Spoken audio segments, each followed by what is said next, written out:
Bonjour à tous et à tous, c'est la Politique Parfaite et aujourd'hui nous nous retrouvons sur un nouveau sujet, la bourse. Est-il dangereux d'investir en bourse? Beaucoup de gens pensent qu'investir en bourse est très dangereux, pourtant c'est quelque chose de très sûr quand on s'y prend bien. Alors tout d'abord, qu'est-ce que c'est? En gros, une entreprise vend des actions, c'est-à-dire des petites parts d'elle-même. Ces actions ont une valeur, par exemple 10 euros.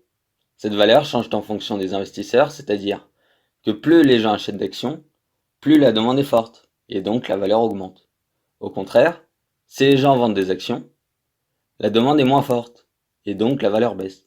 Si une action coûte par exemple 10 euros, et que j'en achète par exemple 100, donc j'aurais payé 1000 euros.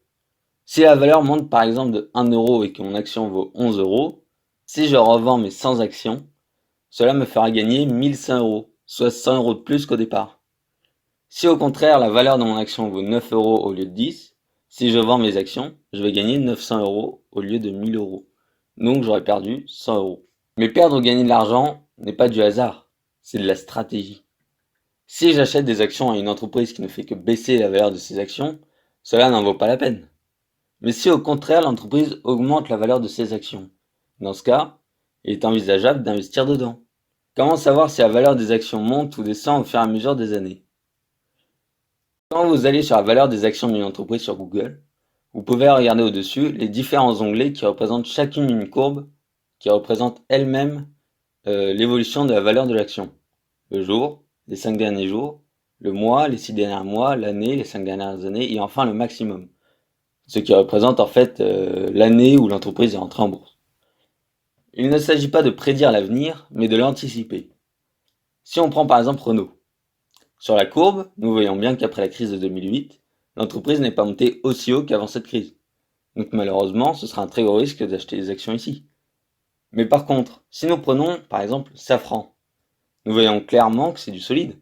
Nous voyons qu'en 5 ans, l'action est montée de 63 euros à 150 euros.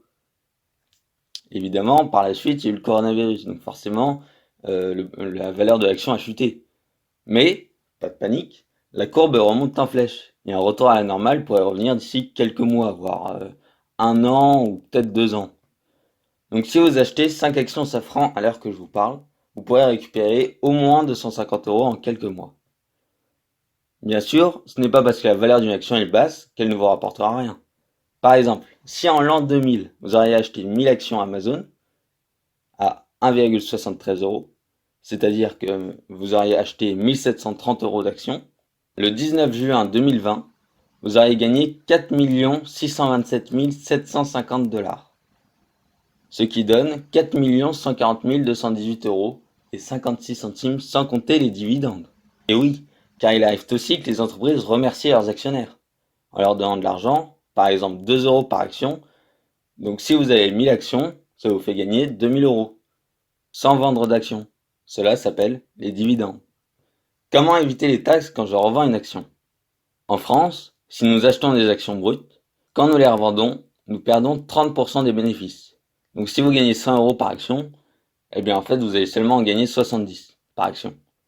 Pour éviter cela, il faut un compte PEA, c'est-à-dire que ça ressemble à un porte-monnaie virtuel où tu mets une partie de ton argent dedans et depuis ce porte-monnaie, tu achètes des actions et quand tu les revends, l'argent retourne dans ton PEA. Mais comment passer la frontière entre le PEA et votre compte bancaire sans payer de taxes? Pour cela, il faut attendre 5 ans après la création de votre PEA. Après 5 ans, vous ne pourrez récupérer votre argent en ne payant que très peu de taxes. Merci à tous et à toutes d'avoir regardé cette vidéo. Laissez un pouce bleu si cela vous a plu et donnez-moi votre avis en commentaire. Et je vous dis à bientôt.